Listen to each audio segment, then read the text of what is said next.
There's a couple of things here that you may not have found that you need to know.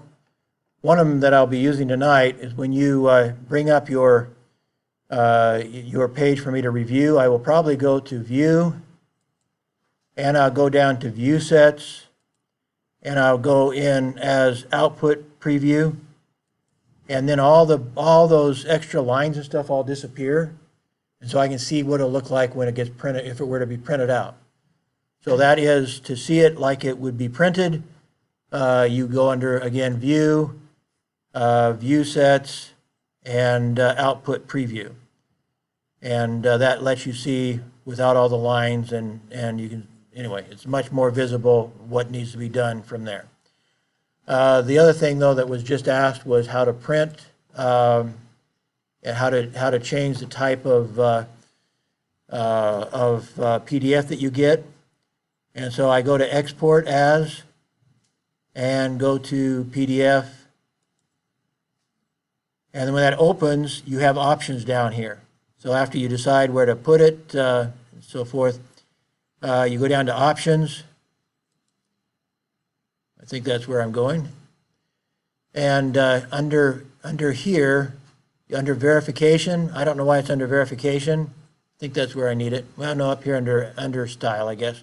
Under PDF Style, you have these options.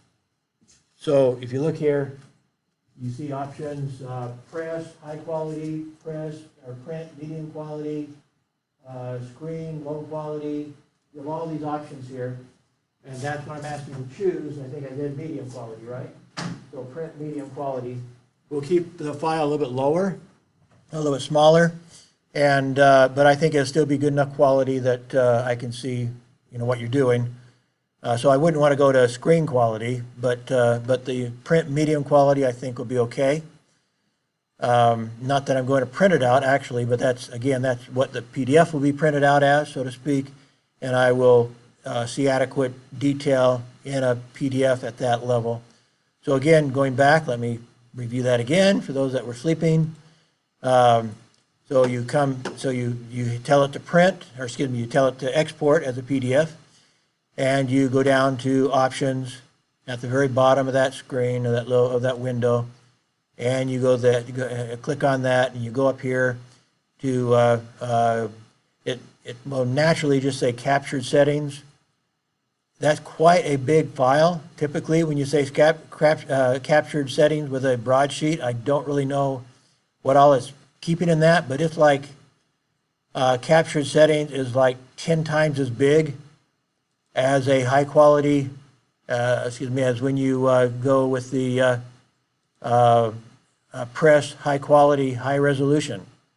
Captured Settings will be much, much bigger than that, and I don't know why.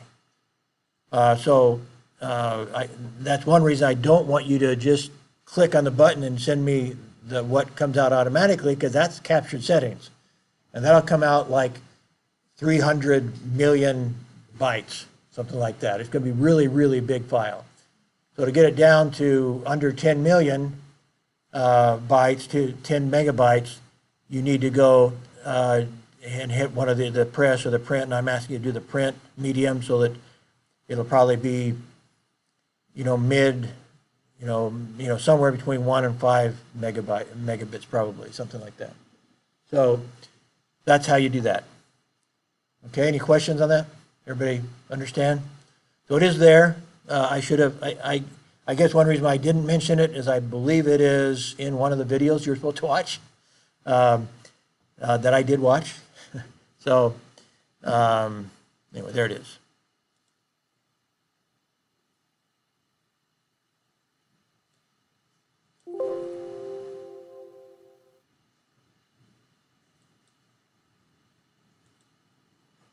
Anything else anybody needs me to show offhand that occurs to you?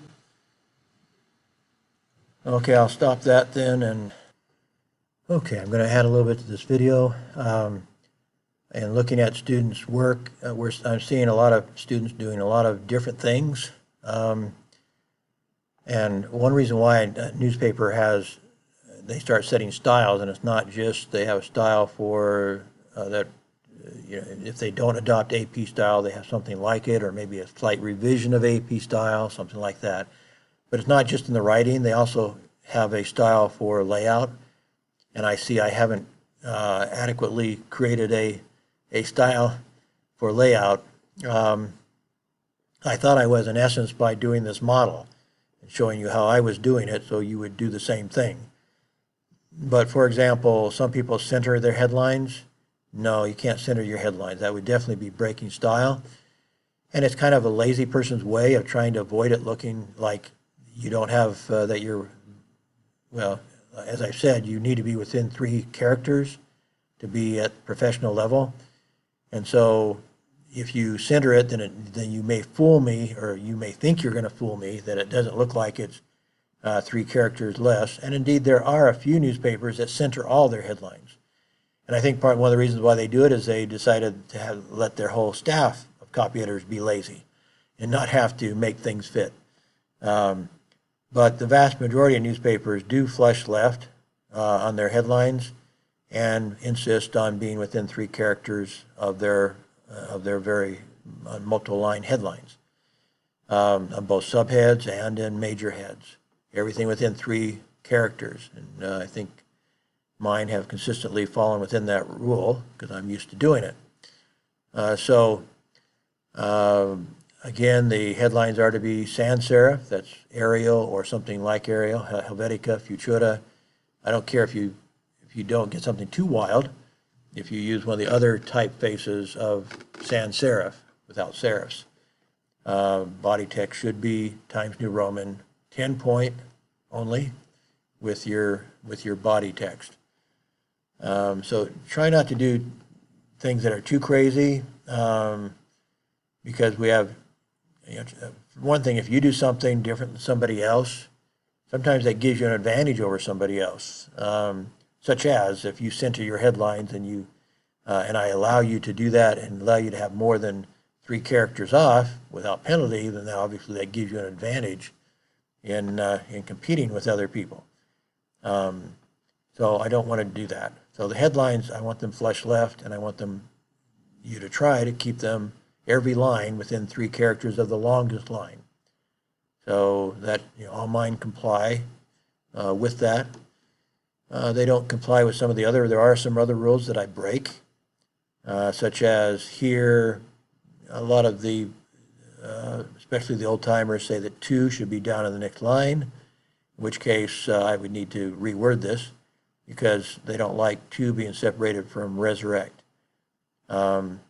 I recognize that rule, but I sometimes do ignore it because I consider getting the lines to line up, or the lines to be the same length, more important than that rule.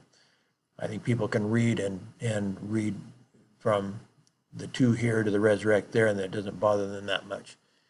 But at least in the old days, particularly, the old timers say, no, you don't split your verbs and other things like that. Other rules related to headlines. I don't insist on that, although you should be aware of it. You may find an editor who does insist that you don't split your infinitive with the 2 on one line and the verb on the other line. And there's other similar rules.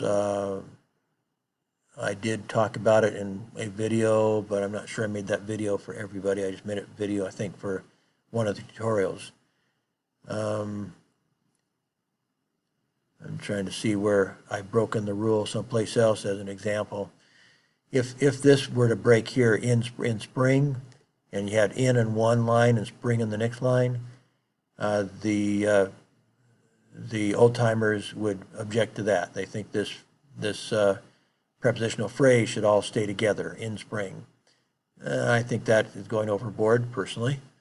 I'm more, if I were to lean that direction at all, it might be, to keep the infinitive, because it's kind of like one verb. 2 is not resurrect, it's to resurrect.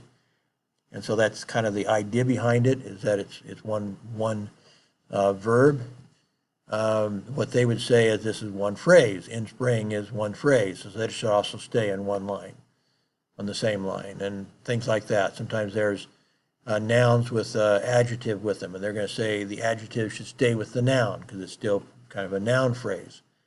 So those are rules I don't keep, and I don't insist on students keeping, but you need to be aware of them. But the one I do keep is the lines, try to make them 3. I probably won't deduct if you go to 4 characters difference between the shortest and the longest line in a multi-line headline. But you go beyond that, like somebody today had one that was, just barely started the second line, and the whole rest, it was kind of like this headline here that I'm pointing at. If you stop this headline, the second line at schools, well, and left the whole rest of the line spaced. No, you don't ever see that in a newspaper. That it would laugh you out of the place.